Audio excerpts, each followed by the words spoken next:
Hi everyone, welcome back to my channel Aisha Shiyas vlogs. ഇന്ന് perfect ആയിട്ട് French fries എങ്ങനെ ഉണ്ടാക്കുന്നതെന്ന് കാണിക്കാം കേട്ടോ. അപ്പോൾ ഞാൻ ട്രൈ ചെയ്തതിൽ വെച്ചിട്ട് തന്നെ ഏറ്റവും പെർഫെക്റ്റ് ആയിട്ട് ഫ്രഞ്ച് ഫ്രൈസ് ചെയ്യുന്ന രീതിയാണ് ഇതിൽ കാണിക്കുന്നത്. കുറേ ടൈമൊന്നും എടുക്കാതെ പെട്ടെന്ന് തന്നെ ഉണ്ടാക്കിയെടുക്കാൻ പറ്റും ചെയ്യട്ടോ.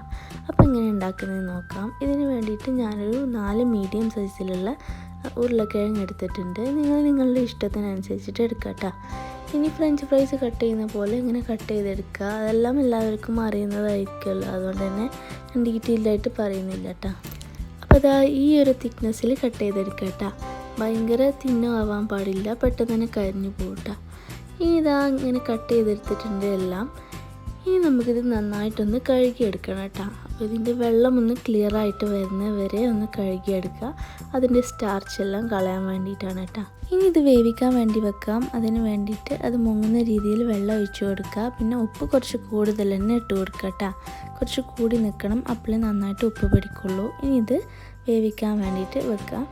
ഇനി ഇത് തിള വന്നു കഴിഞ്ഞാൽ ഒന്ന് ചെക്ക് ചെയ്ത് നോക്കുക, പൊട്ടറ്റോ വെന്തിട്ടുണ്ടോ എന്ന്. ഒരു ചെറുതായിട്ടൊന്ന് വെന്താൽ മതി കേട്ടോ. എന്നിട്ട് നല്ല തണുത്ത വെള്ളം ഒഴിച്ചിട്ട് ഊറ്റിയെടുക്കുക കേട്ടോ. ഇനി ഒരു ടവലോ ടിഷ്യൂ ഉപയോഗിച്ചിട്ട് ഇതിലെ വെള്ളമെല്ലാം നന്നായിട്ട് കളഞ്ഞെടുക്കുക. ഇനി ഇതിലേക്ക് 2-3 ടേബിൾ സ്പൂൺ കോൺഫ്ലവർ ചേർത്ത് കൊടുക്കുക. കോൺഫ്ലവറിൻ്റെ അളവ് നിങ്ങൾ എടുക്കുന്ന പൊട്ടറ്റോയുടെ അളവിനനുസരിച്ചിട്ട് ആവട്ടോ. എന്നിട്ട് ഇതാ ഇങ്ങനെ ഒന്ന് ടോസ് ചെയ്തെടുക്കുക കേട്ടോ. ഇങ്ങനെ ചെയ്യുമ്പോൾ പെട്ടെന്ന് തന്നെ ആ കോൺഫ്ലവർ അതിൽ കോട്ടായി കിട്ടും. ഇപ്പോൾ ഇതാ ഈ പൊട്ടറ്റോയിൽ നന്നായിട്ട് കോൺഫ്ലവർ കോട്ടായി കിട്ടിയിട്ടുണ്ട്. ഇനി നമുക്കിത് ഫ്രൈ ചെയ്യാൻ വെക്കാം കേട്ടോ. ഇത് ഫ്രീസറിൽ വെക്കുക ഒന്നും ചെയ്യേണ്ട ആവശ്യമില്ല.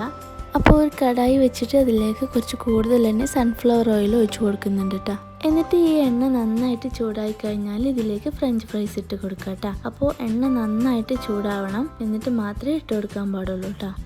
ഇനി ഇത് ഹൈ ഫ്ലെയിമിൽ വെച്ചിട്ട് തന്നെ ഫ്രൈ ചെയ്തെടുക്കുക കേട്ടോ. എന്നിട്ടൊരു ഗോൾഡൻ കളർ ആവുന്നവരെ ഫ്രൈ ചെയ്തെടുക്കുക.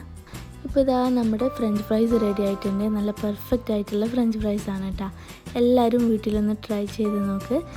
ഫ്രീസറിലൊന്നും വെക്കാതെ പെട്ടെന്ന് തന്നെ 10 മിനിറ്റോടെ തന്നെ ഉണ്ടാക്കിയെടുക്കാൻ പറ്റും ഫ്രഞ്ച് ഫ്രൈസ് ആണ്.